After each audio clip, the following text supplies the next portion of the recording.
because I didn't have fully time to get dressed, so I'm only doing waist up. Waist up. Am I sitting here or am I sitting there? Are you comfortable? There. I don't care. Stay there. A few seconds for photos first. Just Sure. sit down, okay? Love you, Bianca. This is like daytime drag. We literally got off the plane a couple hours ago, so it was like rough to get ready. Yeah, so Photoshop and make me look pretty, people. All right. You already do. All right, come on, let's do some questions. Let's roll. What are we talking about? Here, Bianca. Yes? What are we talking about? Oh, I have a question. What? I'm not the one. He's Okay. there. Who's in charge? Okay, let me do that. All right. Okay. Do that for you. Okay, first question. Okay, has your Rolodex of hate been updated to the modern times? Always. Oh, I mean, a Rolodex is not modern, but yes, it definitely has. It definitely has, because there's always something new and weird going on in the world, so that you can go ahead and put it in part of the show. And we live in a world now where everything is so fucking crazy that there's always something to be mad or upset about. Yeah. Yes. So has the political correctness of people nowadays changed your humor, I don't changed your show? care. You can't care. Someone's going to get pissed off no matter what you do. So what does it matter in the end? You know? Yeah. You have to just do what you do. And some people are going to like it and some people aren't. And I've often said that if they don't like it, I can't get upset because they're just going to die anyway. So it makes it all So why get pissed? You know? Why get upset? Please mention your name and where you're from. Palabad Traveler. Yeah. Let me ask you a fair question. Sure. What is it What you is do fair? successfully? What is fair? What do I do successfully? Well, apparently not this. How do you come up with a good read? Is there a process to it? Like, my friend asked me to do this read. Are you just born rude, or are you just... Well, no, it's usually based in truth. I think comedy's always based in truth. And I also think that, you know, if you can laugh at yourself, what does Ruth say? Ruth says, if you can't love yourself, you can't love it, whatever the hell she says. I say, you know, if you can't laugh at yourself, then how can you not laugh at someone else? So I'm the biggest joke there is. You know, I'm nothing serious to begin with. So as long as you have a sense of humor about yourself, it works out well to have a sense of humor about other people. Now, they may not like it, but, oh well. It is what it is. You know, you gotta laugh. I mean, I'm a man in a wig, for Christ's sake. I mean, yeah. I'm Pam from Inquirer. Do people ask you to read them all the time, and do you get tired of it? Yeah, but it doesn't always work that way. Like, I've been at the airport and people have said, hey, can you read me? I'm like, bitch, can I get off the plane? It's weird. You have a stewardess that's like, I love you. Can you say something mean? I'm like, it doesn't work that way always. Yeah. So it is funny to see how people react. You know, usually in a show, I always have too much to say. Yeah. Pam, you're good? Yeah. Next, one of you. Hi, I'm Giselle from Scout Mag. We're a youth magazine, and we want to do like an advice column with you. Children? Yeah, exactly. So it's called Dear Tita Bianca. Okay. Yeah, Tita means auntie. Oh, yeah. Well, okay. It's better than grandmother. Yeah. Okay. I'm good. Okay. So one question is, what are things or the behavior from 20-somethings that you think they need to stop doing? Stay off social media. Live your life. It is fascinating, the people that constantly, like I have friends of mine, adore, that anything that happens in her life, she immediately goes to the internet. And I don't find that to be, I usually go and drink something, and then I'll go to the internet. But I find it fascinating that everybody's world is revolved around it. Obviously, it's a huge part of my life, you know, because I didn't have Instagram or Twitter before Drag Race. So it is interesting to see all of this that's happened. But I try to keep it as professional as possible, you know, fun times, but I don't put all of my business. So I would suggest the kids maybe not think about it before you run to social media. Because you know how many people are deleting tweets in the middle of the night. You've seen it, especially politicians. Yeah. Right. You said you're good? And another one, sorry. Yeah. So, do you think the youth should No. find... No. Thank you. I'm kidding. No. Do you think we need to find a job that we're passionate about, or a job that makes us money? Oh God, that's a lot to ask us here. I think you just need to get through. I mean, how old are these people?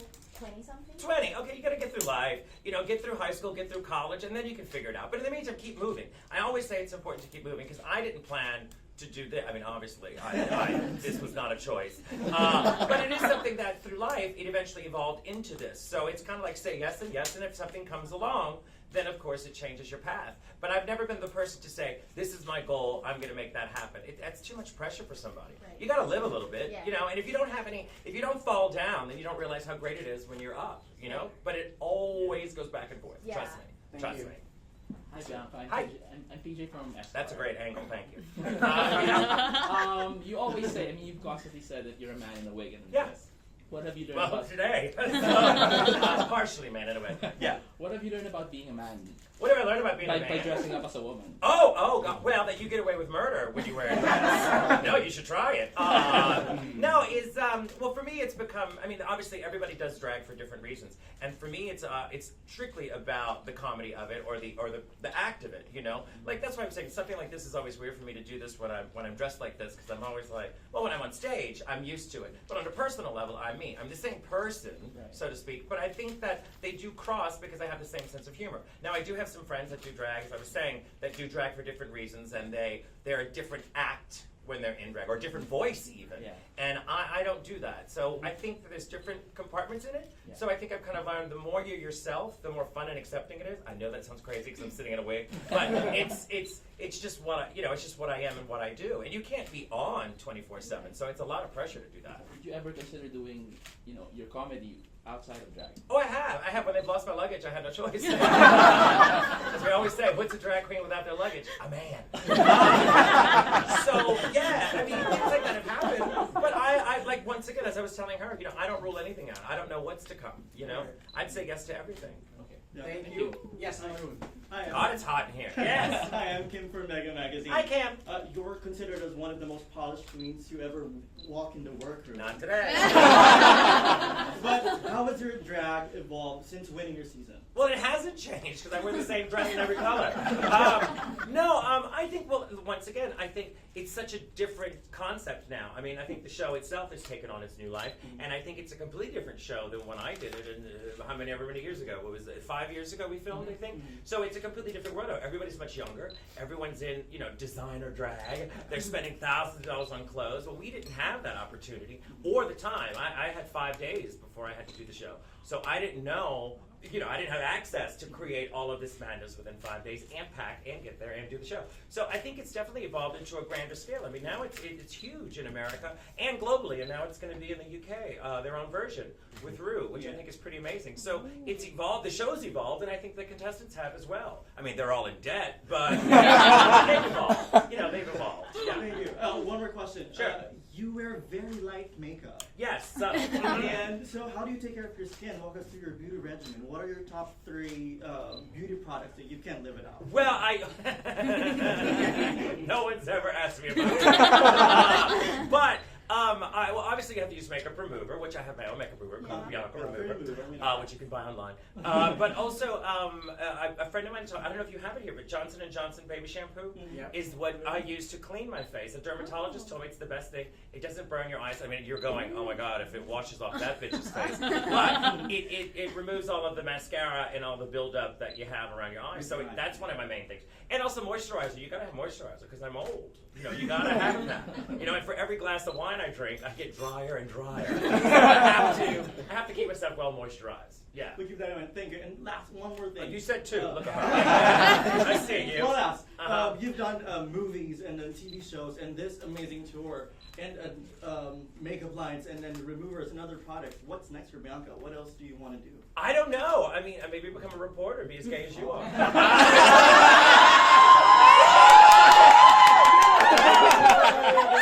Just snuck out.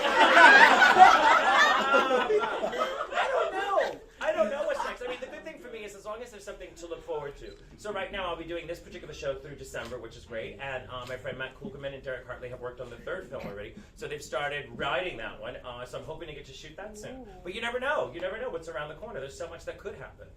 Thank you, sir. Guy in black. Hi, Yes. Koji from Manila.com. Hi. Hi, what can your fans in the Philippines expect from your show tomorrow? I always say expect the unexpected, but since I'm in Manila, I have to talk shit about Manila. Not you, I'm at Manila Luzon.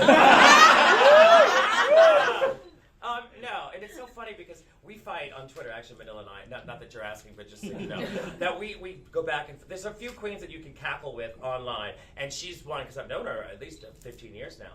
And so we go back and forth, and all the people online go crazy. Oh, I can't believe you said that. That's so rude. You're just a bitch. I go, yeah, and yeah. I know I'm a bitch, and it is what it is. But I always say expect the unexpected, because I do have a script that I go by, but with the audience, it depends on what happens when you're there. Because I was in Hong Kong last night, so things that necessarily didn't go over in Australia went over well in Hong Kong. So you never know what you're going to get. you know, and the more I drink, the funnier it is. I say, yeah. Speaking So expect the unexpected. Yeah. Speaking of Manila, what can you say about the haters rose dress that she wore with your face all over? Wait, my what? The dress that she wore with your Oh, face. that is my dress. Well, she borrowed that dress from me. She wore 2 dresses for me to wear because there was a clown challenge. Yeah. So she borrowed 2 dresses, and the bitch never fucking returned them. She had them since she was filming. So I'm gonna see her soon. So we're gonna have it out. I'm gonna get them back. I mean, she's wearing my shit. But that if you actually scroll, you'll find photos of me in it. But she called me up. She goes, "We have a clown challenge, and I would like to wear you." Okay. So I gave her 2 dresses, and she's kept them ever since. Yeah, bitch. Yes, sir. If I may ask a follow-up question. Sure.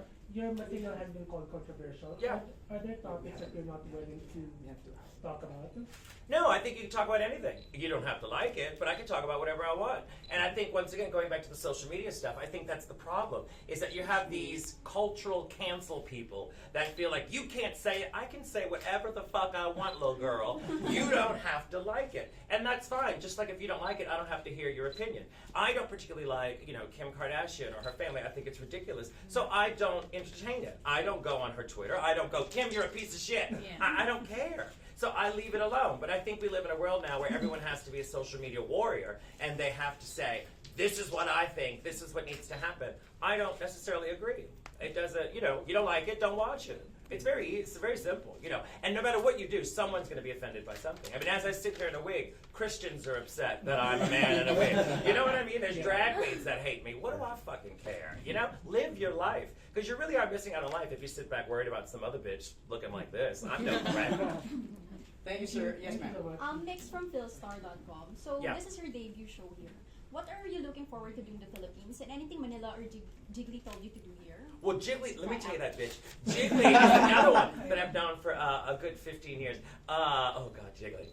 So she has been saying shit online, and it hasn't been in English, and she's been telling the people of Manila what's going on. And so she's like, Bianca, and I don't know what any of it means, so I'm worried tomorrow that they're all going to attack me. But she... No, she's been great. She said, go and eat the food. Well, obviously, she said eat the food. She goes, eat everything. I'm like, all right. That was mainly it. I mean, luckily, I get an extra day since we sold out the first show, so we were able to have a second show. So I get another day here, which is rare, because normally I don't get an extra day. So, yes, I'm excited. I don't know. I'm open to anything. Yeah. I can't do much tomorrow because that's the show day. But. Things are good? Yes. Yes, ma'am. Hi, Oh, I'm hi. Stephanie from Status Magazine. Hi, how are you? There's a lot of magazines here. People frequently ask you what you think about political correctness as Yeah. an insult comic, but veering away from comedy, what does it mean for you to be a drag queen in this climate? Oh, well, I mean, I think obviously drag is bigger than ever than it's ever been, and I'm super grateful for the opportunities, but I've done drag now 23 years, so to have this great moment later in my life, I mean, the beginning was great too, but I think to have this exposure now has helped me as a person because I can appreciate it more, rather than being a 20-year-old and being an asshole like Aquaria. Kidding, we're friends. Oh, God. No, but it is. I find that I enjoy it more, and I'm grateful for the opportunities. I mean, I get to travel the world. I don't think I ever would have been here in Manila if I wouldn't have had the opportunities that I've had. So it's been pretty amazing, So the ride has been great. So I'm grateful just for it. I'm grateful that it happened after 30, because I do appreciate it a lot. Thank you. I just have a follow-up Yeah, question. sure.